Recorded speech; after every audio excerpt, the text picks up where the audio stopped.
Good morning friends, welcome to my new video. तो आज मैं स्टार्ट करने वाला हूं क्लास 10 का एक्सरसाइज 8.1। क्वेश्चन को सॉल्व करने से पहले कुछ फॉर्मूला है जिसे समझ लेते हैं। साइन थीटा का फॉर्मूला हो जाएगा perpendicular by hypotenuse. Cos theta का फॉर्मूला हो जाएगा base by hypotenuse. Tan theta का फॉर्मूला हो जाएगा perpendicular by base. Cot theta का फॉर्मूला हो जाएगा base by perpendicular. Sec theta का फॉर्मूला हो जाएगा hypotenuse by base. And sec cosec theta का फॉर्मूला हो जाएगा हाइपोटेनियस बाय परपेंडिकुलर। ये जितना भी ट्रिग्नोमेट्री का फॉर्मूला लिखा है ये सारा का सारा इंपॉर्टेंट है। इसे पहले याद कर लेना, फिर क्वेश्चन को सॉल्व करना। क्वेश्चन नंबर 3 में दिया हुआ है if sine A equal to 3/4 calculate cos A and tan A. कहने का मतलब है, बोल रहा है क्वेश्चन में कि कोस ए एंड टेन ए का वैल्यू कैलकुलेट करो, जिसमें साइन ए का वैल्यू दिया हुआ है 3/4 और सभी का एंगल सेम है। यहां भी एंगल ए है, यहां भी एंगल ए है और यहां भी एंगल ए है। तो एंगल के अकॉर्डिंग परपेंडिकुलर और बेस के साइड को सेट करेंगे। तो सबसे पहले जो गिवन दिया हुआ है इसे यहां पर लिखेंगे, साइन ए इक्वल टू 3/4। ठीक है। अब साइन थीटा का फॉर्मूला क्या होता है? तो साइन थीटा का फॉर्मूला होता है परपेंडिकुलर बाय हाइपोटेनियस। तो इक्वल टू में लिखेंगे परपेंडिकुलर बाय हाइपोटेनियस। ठीक है, यानी परपेंडिकुलर का वैल्यू है 3 और हाइपोटेनियस का वैल्यू है 4। तो यहां पे साइड में एक राइट एंगल ट्रायंगल बनाएंगे।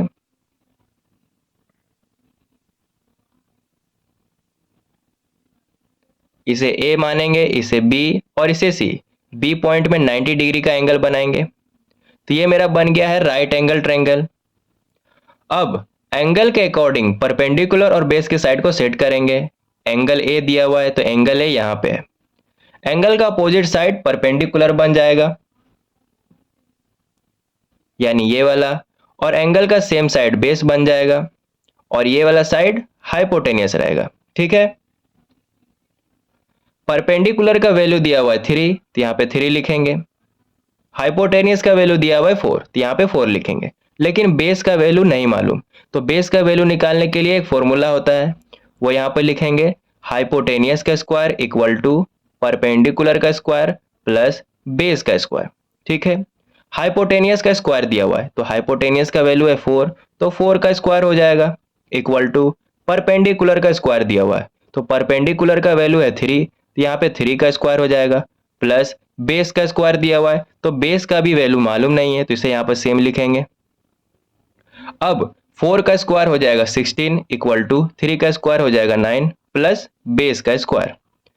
9 यहाँ पे प्लस में है, इसे जब 16 के पास भेजेंगे तो माइनस में कन्वर्ट हो जाएगा, तो हो जाएगा 16 माइनस 9 इक्वल टू बेस का स्क्वायर। अब 16 में 9 माइनस करेंगे तो 7 आएगा इक्वल टू बेस का स्क्वायर।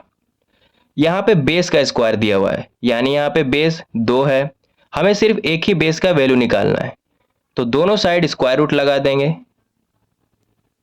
अब 7 का स्क्वायर रूट अगर करेंगे तो इसका वैल्यू आ जाएगा पॉइंट में। ठीक है, लेकिन यहाँ पे पॉइंट में नहीं चाहिए, तो 7 का स्क्वायर रूट सेम लिखेंगे यहाँ पर इक्वल टू बेस का स्क्वायर दिया हुआ है, यानी यहाँ पे बेस 2 है तो इसे इस तरह भी लिख सकते हैं b इंटू बी।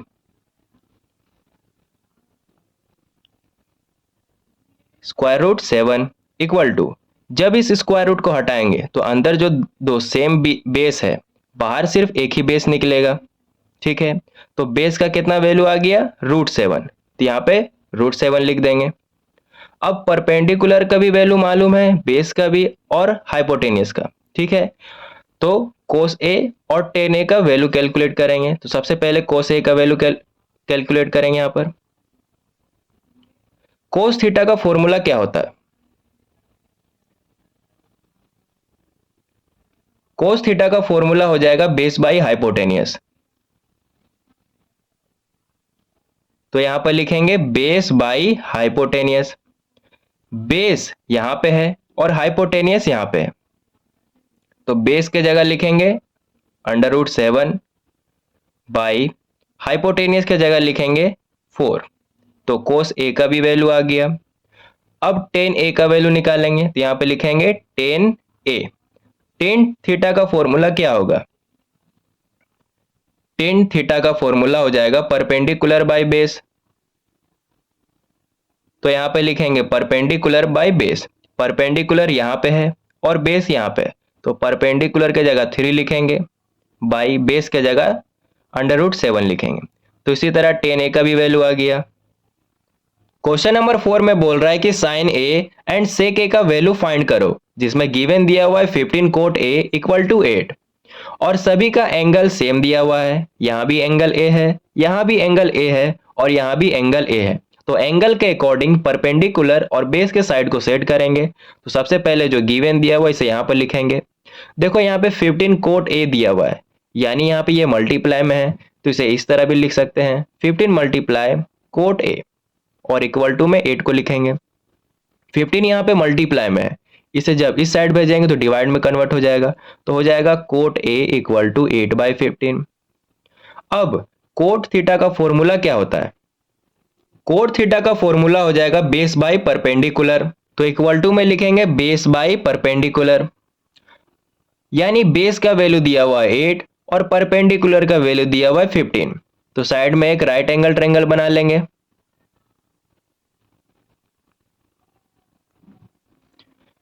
इसे ए मान लेंगे, इसे बी मान लेंगे और इसे सी मान लेंगे। बी पॉइंट पे 90 डिग्री का एंगल बना देंगे, तो ये मेरा बन जाएगा राइट एंगल ट्रायंगल। ठीक है, अब एंगल के अकॉर्डिंग परपेंडिकुलर और बेस के साइड को सेट करेंगे। यहाँ पे एंगल ए दिया हुआ है, तो एंगल ए यहाँ पे है। एंगल का अपोजिट साइड परपेंडिकुलर बन जाएगा, एंगल का सेम साइड बेस बन जाएगा और ये वाला साइड हाइपोटेनियस रहेगा। ठीक है, बेस का वैल्यू दिया हुआ 8, तो यहाँ पर 8 लिखेंगे। परपेंडिकुलर का वैल्यू दिया हुआ 15, तो यहाँ पे 15 लिखेंगे।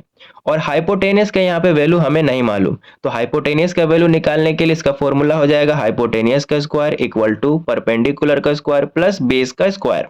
ठीक है, हाइपोटेनियस का वैल्यू अभी नहीं मालूम, तो इसे सेम लिखेंगे इक्वल टू, यहाँ पे परपेंडिकुलर का स्क्वायर दिया हुआ है, तो परपेंडिकुलर का वैल्यू दिया हुआ है 15, तो 15 का स्क्वायर हो जाएगा प्लस बेस का स्क्वायर है, तो बेस का वैल्यू दिया हुआ है 8, तो 8 का स्क्वायर हो जाएगा।